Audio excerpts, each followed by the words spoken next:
Kali ini kita akan belajar sejarah perumusan Pancasila sebagai dasar negara. Nah, seperti kita tahu, Pancasila sebagai dasar negara itu merupakan hasil perjuangan para pendiri negara kita. Mereka ini adalah orang-orang yang berjuang untuk mendirikan bangsa dan negara Indonesia.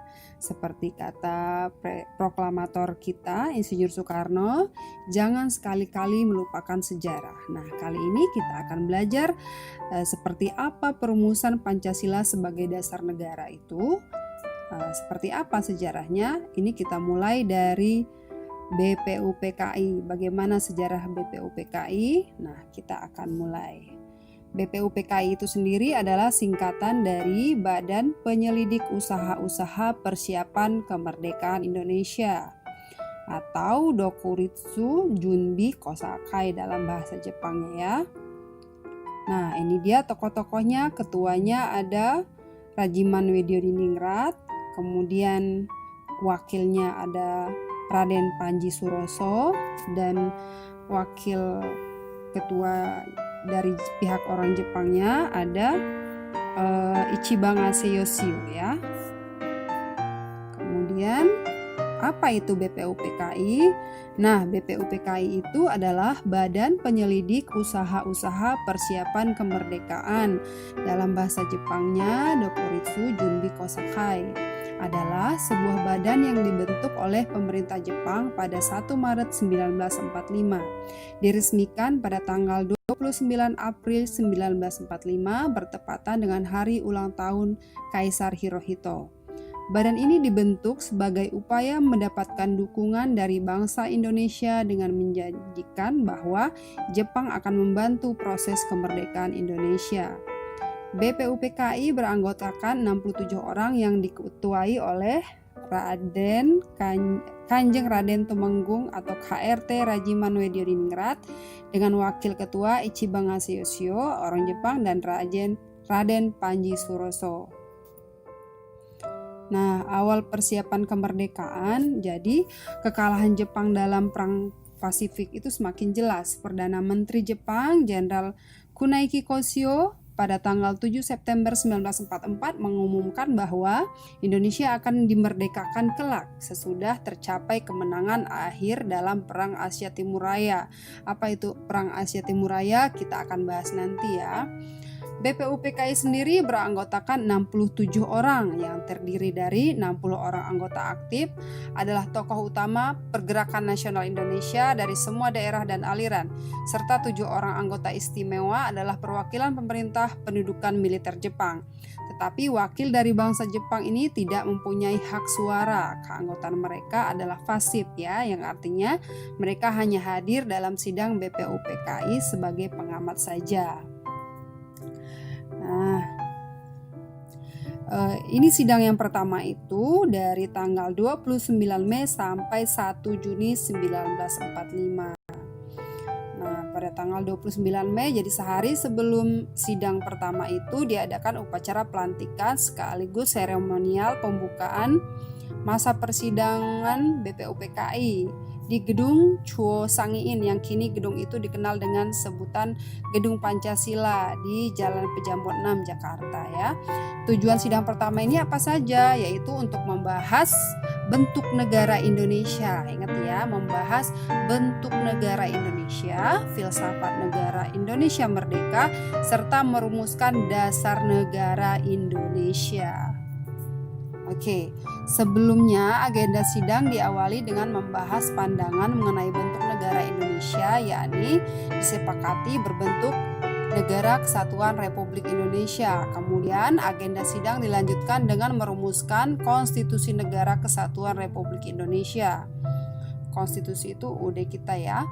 Hal ini BPUPKI harus merumuskan dasar negara Republik Indonesia terlebih dahulu yang akan menjiwai isi dari Undang-Undang Dasar Negara Kesatuan Republik Indonesia itu sendiri, sebab UUD adalah merupakan konstitusi negara kesatuan RI.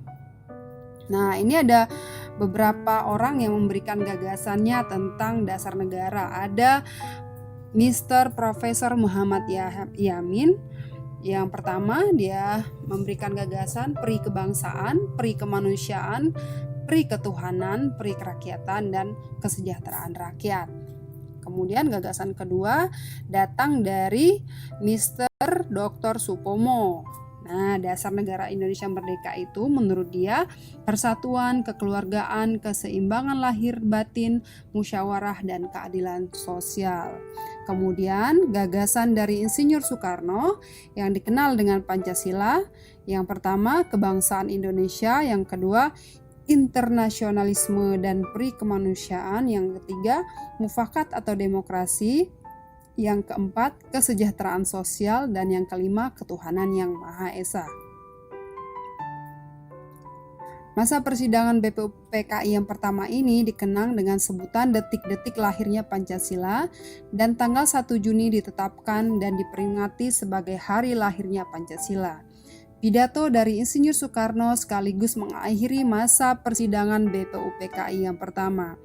Nah, dibentuklah Panitia 9 yang diketuai oleh Insinyur Soekarno yang bertugas mengolah usul dari konsep para anggota BPUPKI mengenai dasar negara Republik Indonesia.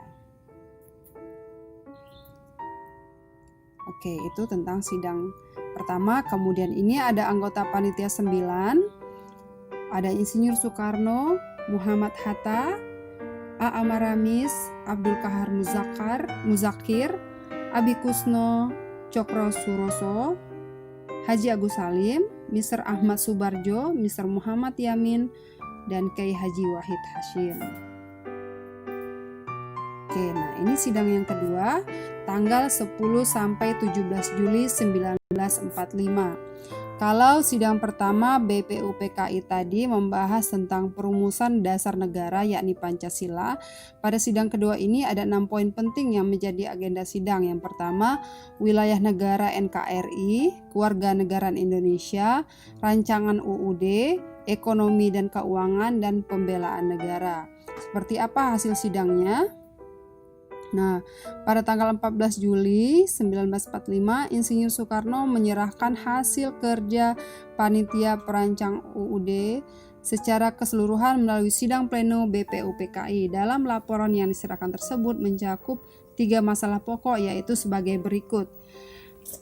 Pernyataan tentang Indonesia Merdeka, pembukaan UUD, batang tubuh UUD yang kemudian diberi nama UUD Undang-Undang Dasar 1945.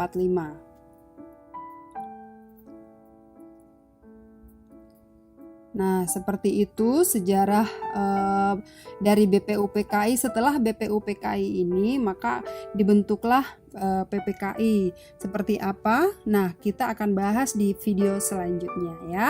Oke, demikian penjelasan saya mengenai sejarah perumusan Pancasila sebagai dasar negara, dimulai dari persiapan dua sidang dari BPUPKI.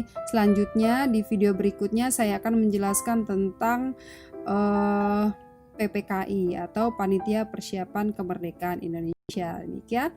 Wassalamualaikum warahmatullahi wabarakatuh.